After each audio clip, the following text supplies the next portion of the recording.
Welcome to Canadian Justice. I'm Christine Van Gyn, and today we're talking about the situation in northwest China, East Turkestan, or Xinjiang province, and the Muslim ethnic minority population of that region called the Uyghurs.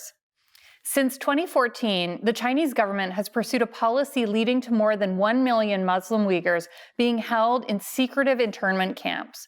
This has become the largest scale detention of any ethnic and religious minority since the Second World War. Human rights advocates have referred to these facilities as concentration camps, where Uyghur people have been subjected to serious human rights abuses, from suppression of their religion and political indoctrination to forced sterilization and abortion, forced labor, systematic mass rape, and or organ harvesting, as well as allegations of medical experimentation. These are atrocities that are happening today in 2021 while the world sits idly by. These reports have now led to the decision by Canada's Parliament to declare that China is actively engaged in a genocide against the Uyghur people. The vote passed 266-0 with the support of all members of Parliament, but the Prime Minister and his cabinet did not vote. Today, we'll be speaking with human rights activists about the situation in China and what this recent vote means and what Canadians can do. We're first going to be joined, though, by two Uyghur human rights activists, Zaper Alip and Mehmet Toti. We'll then be joined by our panel of human rights lawyers. Thank you both so much for joining me today. Now, I want to talk about the situation that's actually unfolding in the ground in China. Mr. Alip, can you tell me what's happening today in these internment camps? Yeah, actually, that's part of the problem, is that there is very little information coming out from the region, and that's been getting worse in the last 2 years, particularly as China has caught on that international countries outside of its sphere of influence recognize that what's happening is a genocide, and the people within those countries are actively calling on their governments to react. They're making it very hard to get information out. So, for example, I think it's not uncommon for many Uyghur families, including myself, to not be able to reach out to our relatives and extended family who are still living in East Turkestan. And Mr. Toti, can you share any information about what you know that's happening in this region, either inside these camps or outside? Because I know that there are human rights abuses that are happening outside of the camps as well. Thanks for this program. Also, I offer my prayer for the family of two Michaels, because it is a critical time. And our prayer and the sympathy goes out for all Canadians waiting the decision, hopefully good decision for two Michaels. And when it comes to for Uyghurs and East Turkestan, and despite there is very limited information from the members of Uyghur community, and the Chinese official documents leaked out recently, especially from Nankai report and the Chinese annual yearbook, the population statistics, and the other internal documents are revealing the shocking reality on the ground, and the mass sterilization and the sharp drop of population growth, and also mass transfer of Uyghur population, displacement of Uyghur population from East Turkestan to mainland China, not only for forced labor, at the same time with the goal of reducing the density of the Uyghur population, and this accelerating to assimilation of the Uyghur population in mainland China. So these are the harsh reality, and so taken into account of all of those official government inside documents. And our parliament has acknowledged what is all atrocities committed by Chinese government against Uyghurs and other Turkic people as a genocide. That is the right decision. Now, Mr. Alip, we've only got about 30 seconds in this segment. Can you just talk to me briefly about the reports of mass surveillance in that province? Absolutely, that's not a uncommon thing to have to be reporting on, but I mean, it's an issue that has caused a lot of issue for families. So we're not able to. It's previously they were monitoring conversations when we're calling in. But the mass surveillance here is more about surveillance cameras, a lot more, facial detection, as well as collecting biometric data, so DNA, blood, fingerprints, retinal scans. It's a huge invasion of privacy, and it's what's allowing this government to continue perpetrating genocide. It's hard to imagine that this type of things is happening today in this world. We're going to get back into it after these commercial messages.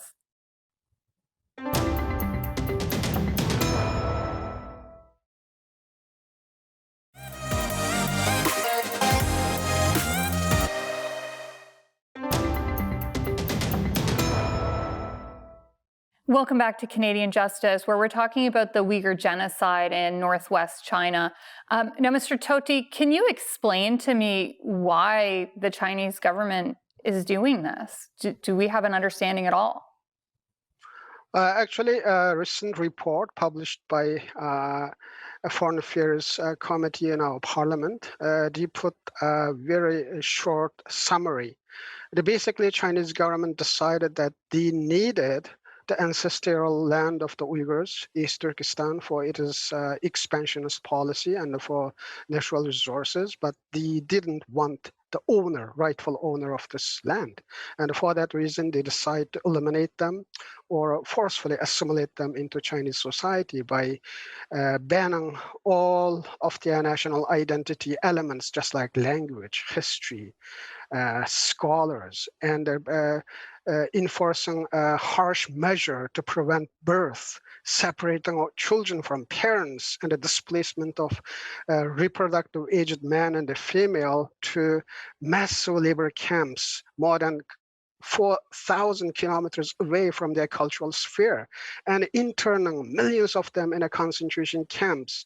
And so these are the measures intended to eliminate the Uyghurs within one generation span. And if you look at the internal Chinese documents, more than 80% of the IUDs sold out in China just used in East Turkestan for Uyghurs, and many Uyghur women already sterilized. Mr. Alip, I want to ask you a question about something that was just mentioned, about this forced labor. Are these products that are being made of forced labor, are these products that are available for sale in Canadian markets?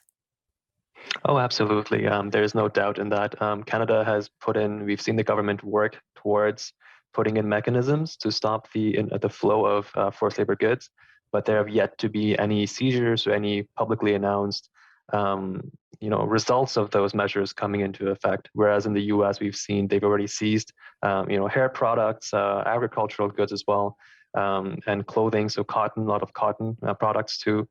We haven't seen that yet in Canada.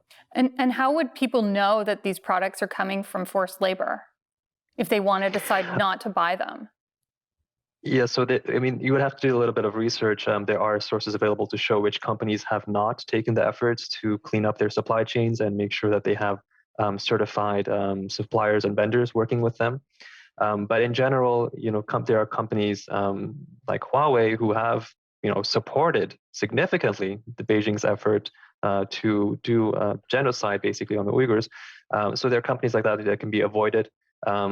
Additionally, I would say that it's just as a general practice to avoid any companies that are doing business specifically in East Turkestan, so that have factories there. That's another tidbit to look into. Okay. Now, Mr. Toti, can you comment on how the Chinese government has responded to these allegations and the decision by Canada's Parliament to declare this a genocide? I would like to add one more sentence to what Zafar said. And the 90% cotton products made in China, all of them tainted with the Uyghur forced labor. And the 90% of the tomato products, just like ketchup, are tainted with the Uyghur forced labor. And 45% global supply of the polysilicon products made by Uyghur forced labor, which is used for solar panel. And our Canadian solar company has a manufacturing base just right at the heartland of East Turkestan. So these are the major areas we have to avoid. And for Chinese ambassador frequently making a comment, and a recent comment is that Uyghur genocide is the lie of the century, and the evidence coming out from the East Turkestan and their own document, the government internal documents, including the annual statistics in 2019. That is official government statistics, just like Census Canada. So they're just straight up denying it. Yeah, the Chinese government denying it, ambassador denying it, but their own statistics already acknowledged the Uyghur genocide, because the birth rate of Uyghurs dropped more than 35% in 2019 alone. And so why it is so sharp drop without any outside influence? Because the enforced IUD for all Uyghur women, and also they killed babies, and they take out the baby from 9 months pregnant woman's womb. And those are the measures. And this is only the result of those harsh measures. Horrible, horrible atrocities that are being reported. I want to thank you both so much for the advocacy work that you do. It is so valuable. And thank you for sharing your stories today on our show, and for coming on and talking to us. Thanks for having us. Thanks for having us.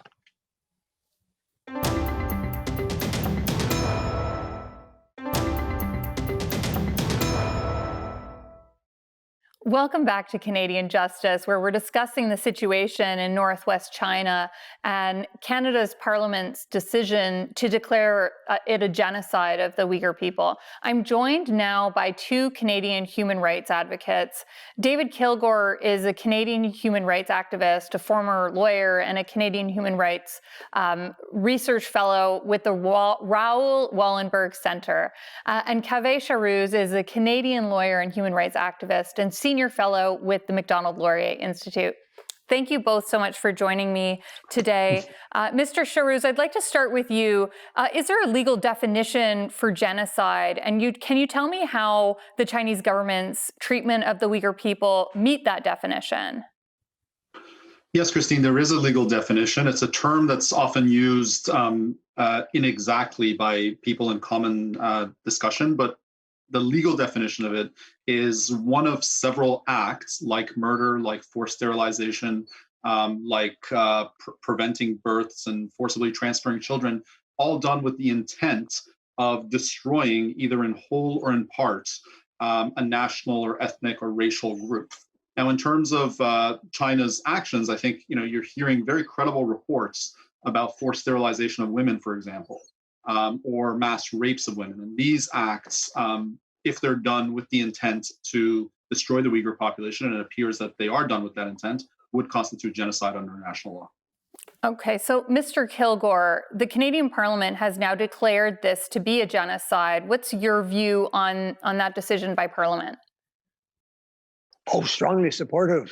In fact, as you mentioned at the outset, 266 to nothing, including 80 Liberals and all the opposition parties. And they also voted, I don't think you did mention this, that if it doesn't stop immediately, the genocide, that Canada seek to get the Olympics moved from Beijing. And so, yeah, it's something Canada's very proud of. You probably also know that the Netherlands has done it. Yep. And a number of other countries have passed laws saying that their citizens can't go to China for organs. Kaveh knows that David Matus and I and others have been working on this issue for a long time. And this is because of the organ trafficking from China, and specifically forced organ removal of Uyghur people? Yes. In fact, it started with the Uyghurs in 1995. And one of the surgeons who did it, and it's a despicable thing that's happening. These organs are sold to wealthy people in China and to outsiders, organ tourists. And we have the surgeon who did this, Dr. Toti, is now living in the democratic world. This is a different Toti than the one that we had on our first segment. Yeah, no, it's the same. It's a very common name, I guess. But he's documented and he's spoken around the world, trying to get this to be stopped. And we have all kinds of evidence that it's being done. That only the Uyghurs are tested for to see what their organs, their DNAs are like. So it's clear that they are among the victim groups. But I should, in fairness, say that up until recently, the Falun Gong has been the largest community. But it looks now as if the Uyghur community is the one that's going to be the main group of people who are being killed for their organs. So, Mr. Charouz, there have been some people who have said this isn't a genocide. This is a cultural genocide. Can you tell me about if there's a difference between these terms, and if it is either one of them, or if it's both? Yeah, it may well be both. So I know that cultural genocide is one of those terms that's found some currency recently. It's not actually a defined term in the law. Cultural genocide, I think, is some attempt at destroying a nation culturally or spiritually, it's said. So, these are vague and perhaps emerging terms in international law, but it's not actually a legal term. In terms of the actions that are carried out by the Chinese government, certainly I would say they are cultural genocide to the extent we understand that term, but they are genocide. But then there are other acts which may not necessarily fit within the definition of genocide, but they would fit within the definition of crimes against humanity. So these are acts like forced disappearances. That term doesn't actually appear in the definition of genocide, but it could very easily be characterized as crimes against humanity. So all in all, really, these are some of the worst crimes that exist in international law, and China is pretty clearly engaged in them. And I think it was timely for our parliament to take action on it. Now, when we come back from this break, I want to ask you, Mr. Kilgore, about how other countries have responded to the reports coming out of Xinjiang and the treatment of the Uyghur people there, because I know Canada is not alone. The Netherlands has also declared this a genocide, but I want to get into how other countries have responded when we come back from this commercial break. Sure. Okay.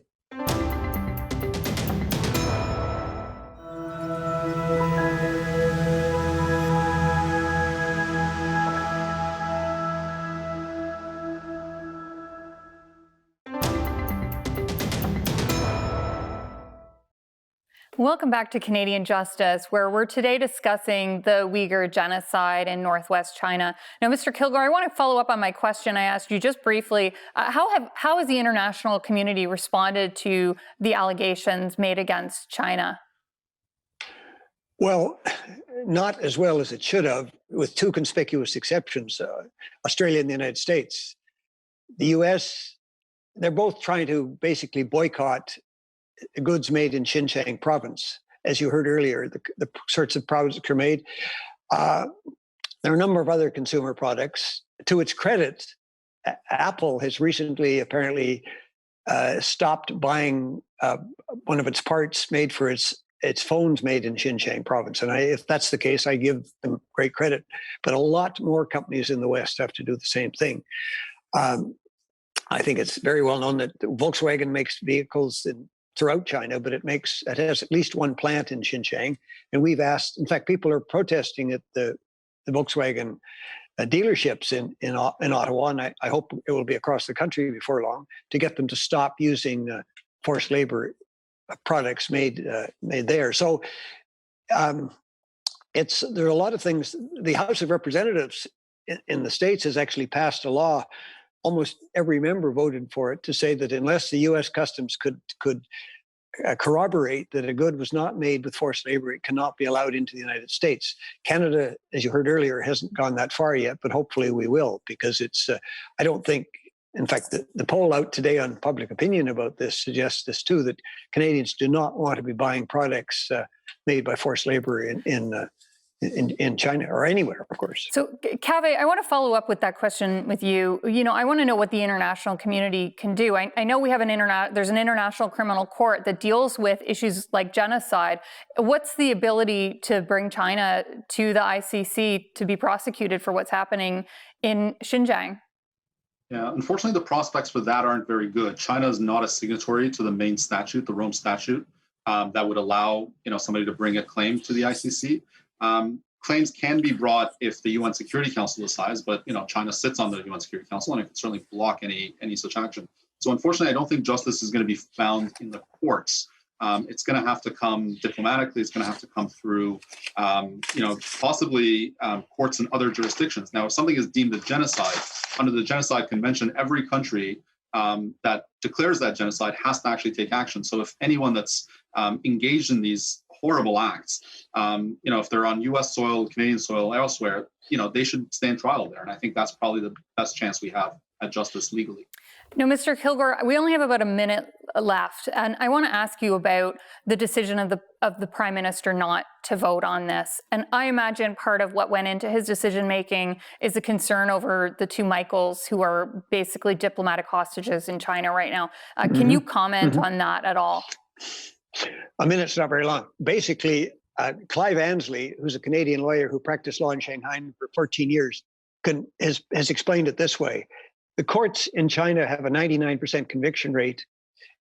As he says, a group of senior judges meet on a Monday and say, these cases come up during the week. The decision will be this. And the judges who appear to be hearing, and nothing that happens in the courtroom has any input, simply read out the judgment they're handed. So it's a secret trial has begun today, I believe, on the two Michaels. And they'll both be convicted, of course, and they'll be sentenced to 10 years in prison. And and Canadians feel extremely strongly about this, but you can't just talk. You have to stand up and be strong on these issues. And that's what Mr. Trudeau has to do, is he has to stand up and show some backbone on this issue. Well, I want to thank you both so much for joining me for this conversation today. It's an important one, and I'm glad we could have it.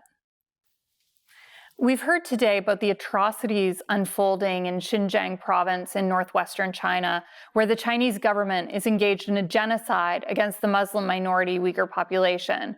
We've heard from human rights activists about the shocking extent of these atrocities and how these acts rise to the legal definition of genocide. In the past, the Western world has reflected on itself with shame when it sat back as genocides took place. Will that happen again? The Canadian Prime Minister may not want to call this a genocide, which is what it is, but Canadian citizens can put pressure on our government to act. We don't need to watch history repeat itself. Take action. Write to your MP about this issue. Look at the labels of where your products are made and create pressure where you can. Educate your family and friends about what is happening to the Uyghur people. That's all we have for today. I'm Christine Van Gyn, and remember, a freer Canada starts with you.